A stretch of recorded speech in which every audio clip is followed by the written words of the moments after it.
The text came at 7:43 a.m. on a Tuesday. Family meeting tonight. 6 p.m. Don't be late. Important. From Dad as usual. No please, no explanation, just an order. I was in my corner office at Summit Financial Holdings, reviewing loan default notices for the month. 37 properties in various stages of foreclosure. Standard numbers for this quarter. Then I saw it. Line 23, 4847 Oakmont Drive. Default amount, $47,000. Borrowers, Richard and Susan Chen. My parents' address. I sat back in my chair studying the file. 3 months of missed payments. Multiple notices sent. No response to any communication attempts. The file notes indicated they'd been dodging calls from our collections department. My assistant Marcus knocked on the door.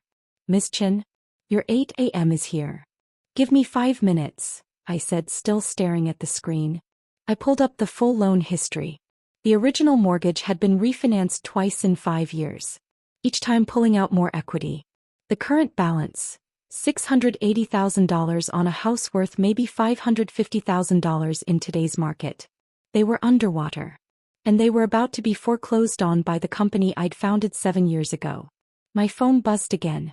Mom, this time, please don't make excuses. This is about your sister's future. Family comes first.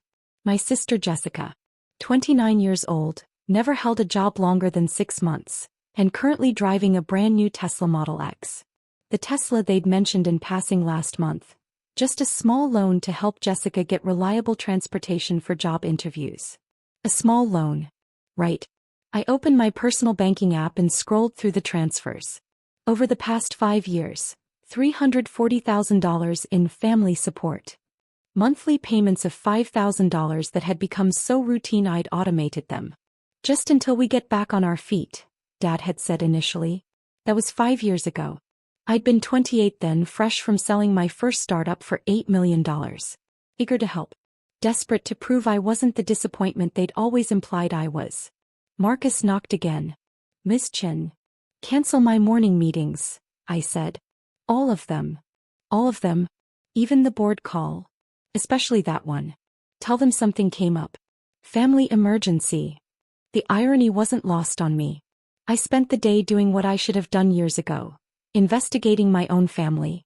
With the resources of a financial services company at my disposal, it was almost too easy. The Tesla. $89,000 financed through a predatory lender at 18% interest. Co-signed by Richard Chen. Using inflated income statements. Fraud, basically. The house refinances. Both times claiming higher income than tax returns showed. More fraud. The credit cards. 17 of them between Mom and Dad. Combined balance, $230,000.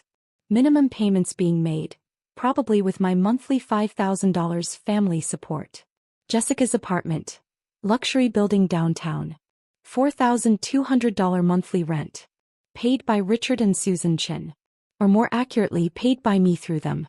The country club membership. $15,000 annually. The vacation to Hawaii last month. $23,000. The new furniture I'd seen in their house at Thanksgiving. $31,000 all on credit. They weren't struggling. They were living like millionaires on my money while defaulting on their mortgage. My mortgage. And my company. I pulled up the foreclosure file again. According to our standard procedures, they had 30 days from the final notice to cure the default. That notice had gone out yesterday. In 31 days, Summit Financial Holdings would foreclose on 4847 Oakmont Drive. Unless someone paid the $47,000 to bring the loan current. Someone like their successful daughter who'd been bankrolling their lifestyle for 5 years. I closed the file and made a call to our legal department. Patricia? It's Kimberly. I need you to prepare foreclosure documents for a property. Yes, I know we usually wait longer. Not this time. I want everything ready to file the moment the cure period expires. I arrived at their house at exactly 6 p.m. Jessica's Tesla was in the driveway, sparkling clean. Probably detailed at my expense. Mom opened the door, her smile bright but strained. Kimberly. Finally. We were starting to worry you'd forgotten about family. Never, I said, stepping inside. The living room had been redecorated since Thanksgiving. New artwork on the walls. Expensive pieces I recognized from a gallery downtown. A new entertainment system. Leather furniture that probably cost more than most people's cars.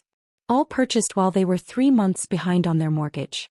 Dad sat in his new leather recliner, remote in hand. He didn't stand when I entered. "You're late."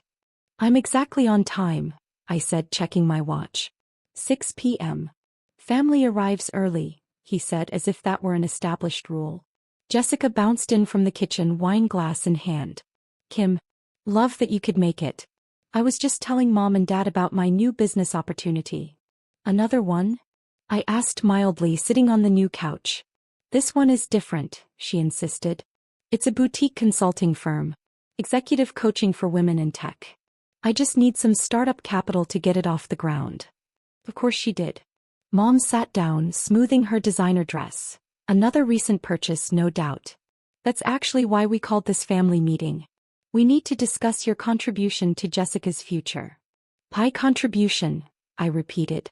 "You've been so successful," Dad said, his tone making it sound like an accusation. "Your sister deserves the same opportunities. Family supports family. That's how we raised you." "How much?" I asked. Jessica's eyes lit up. "Well, I've put together a business plan." "How much?" $50,000 to start," she said. "Then maybe $5,000 monthly for the first year while I build the client base. $50,000 upfront, plus $60,000 over the year," I calculated. "So $110,000 total." "It's an investment in family," Mom said quickly. "Jessica has so much potential. She just needs support to launch her 6th failed business venture?" I interrupted. "The boutique closed after 4 months. The lifestyle blog never got past 3 posts. The event planning company had 0 clients. The jewelry line. Those were learning experiences," Dad cut in sharply. "Your sister is finding herself. Not everyone can be a corporate robot like you." "Corporate robot?" That was new. Usually I was just too serious or too focused on money. "And this business will be different," Jessica insisted. "I've really thought it through this time. I even have a vision board." "A vision board? Perfect. Actually," I said, "before we discuss Jessica's vision board, I have some questions about your finances." The room went quiet. "Our finances?" Mom's laugh was nervous. "Kim, that's really not appropriate." "You're asking me for $110,000, I said. "That makes it appropriate. How are you planning to sustain yourselves if I'm giving you $50,000 upfront plus your regular monthly support?" "Regular support?" Jessica looked confused. "What regular support?" Mom and Dad exchanged glances. "You give them money every month?" Jessica pressed. "How much?" $5,000, I said, watching their faces. "For 5 years. That's $300,000, plus the additional $40,000 in emergency transfers. So $340,000 total." Jessica's wine glass nearly slipped from her hand. "You've given them $340,000? "We haven't been given anything," Dad said sharply. "That's family support. That's what successful children do. They help their parents maintain their lifestyle." "Maintain your lifestyle," I repeated slowly, "while you're 3 months behind on your mortgage." The color drained from Mom's face. "How did you?" Dad started. "No." I pulled out my tablet, opening the file. "Because Summit Financial Holdings sent you 3 default notices. You ignored all of them. You're currently $47,000 past due, and you have 29 days left to cure the default before foreclosure proceedings begin." "Summit Financial," Jessica said slowly. "That's... Kim, isn't that your company?" "I founded it 7 years ago," I confirmed. "We're now the 3rd largest mortgage servicer in the state. We handle approximately 4,000 residential loans, including yours." Dad stood abruptly. "You looked into our private financial matters? That's a violation of..." "I'm the CO," I said calmly. "I have access to all loan files. And when I saw your address on the default list this morning, I did what I should have done years ago. Due diligence." I swiped to another screen. The Tesla in the driveway. $89,000. Financed at 18% interest with fraudulent income statements. The refinances on this house. Both times with inflated income claims. The 17 credit cards with $230,000 in combined debt.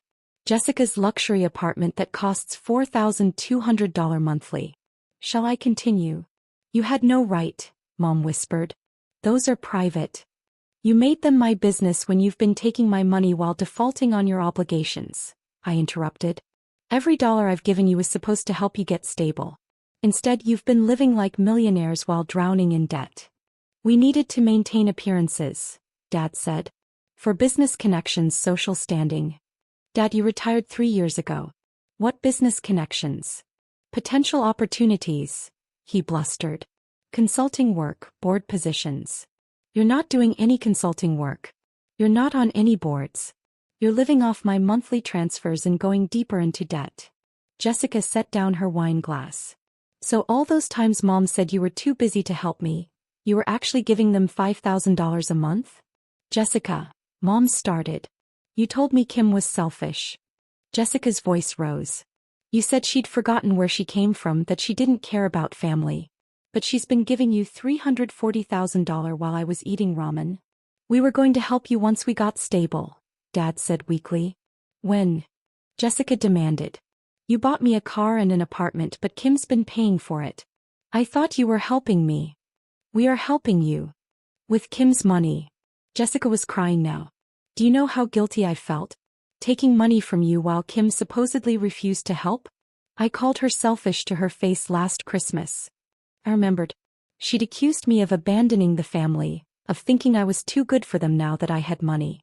I'd said nothing, just taken it because I didn't want to expose what I'd been doing for our parents. This is enough, Dad said firmly. Kimberly, we called this meeting to discuss family support. Either you're willing to help your sister launch her business or you're not. I'm not, I said simply. Then I think we're done here. His face was red with anger. If you're going to be selfish. I'm being smart, I said. Smart enough to stop funding your bad choices. Smart enough to protect my money. Smart enough to let the foreclosure happen. Mom gasped. You can't. I can, I said. In 29 days, Summit Financial will foreclose on this house. You'll have 90 days to move out after the sale. Mom's voice went high. Where are we supposed to go? That's not my problem. I supported you for 5 years. You could have fixed your finances. You chose not to. We're your parents. Dad shouted. You owe us. I owe you. I stood up. I paid for my own college. You told people you paid when you didn't. I built a company you said was luck. I gave you $340,000 while you called me selfish. I don't owe you anything. Jessica grabbed my arm. Is there any way to stop the foreclosure? Pay the default, $47,000, and the other debts, about $320,000. Total, $370,000. You have that money, Dad said. I do, I said. And I'm not giving it to you. Mom started crying. We'll lose everything. The house, our reputation. You already lost your reputation, I said quietly. Everyone knows you're broke. You've been avoiding the country club, skipping events, hiding discount store bags. Mom's expression told me I was right. This house is the last piece of the image you pretend to have, I said. When it's gone, you'll have to face reality. You're not rich. You never were. You lived on loans. My loans. So we'll be homeless? Dad said bitterly. No. You'll downsize. Live on Social Security and your pension. Small apartment. Simple life. Like normal people. We're not normal people, Dad snapped. We're your family. Exactly, I said. And you treated me like your personal bank. You lied, begged, and guilt-tripped. You bought Jessica a Tesla while I paid your mortgage. You redecorated while ignoring your debt. You lived like royalty while calling me selfish. I walked to the door. Foreclosure papers get filed in 30 days. Use that time to find a new place. Kim. Jessica followed me outside. Please. I stopped beside her Tesla. I didn't know, she cried.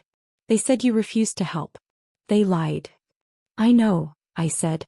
The car, the apartment, do I have to give them back? The car is in your name. The payments are your problem now. The apartment lease is theirs. She swallowed hard. Do I need to get a real job? Yes, I said. No more fake startup ideas. A real job. A paycheck. Tears streamed down her cheeks. Will you help me? Not with money, just advice. I looked at her carefully. He meant it. Maybe, I said. Get any job within 2 weeks. Keep it for 6 months. Then we'll talk. She nodded.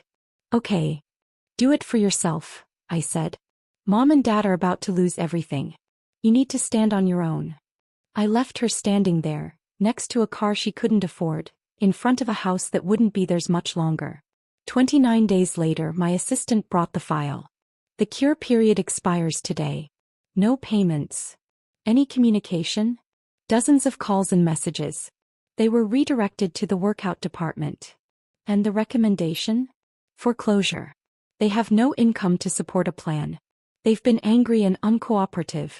They made threats. None of those messages mentioned paying the debt. File the foreclosure, I said. You're sure? He asked quietly. I'm sure. They had 5 years and $340,000. They made their choices. I closed the file. Now they face the consequences. Understood. I'll have legal file today. That evening I sat in my downtown penthouse, the one my parents had never visited because they said it was too cold and modern for their taste, and blocked their numbers. All of them. Mom, Dad, and the relatives who'd started calling to tell me what a terrible daughter I was. Only Jessica's number remained unblocked. 2 weeks later she sent me a photo. Her in a Starbucks uniform holding a grande latte, exhausted but smiling. The caption, Day 14. Still employed. Turns out I can show up on time when I have to. I sent back a thumbs up. 3 months later she was still there.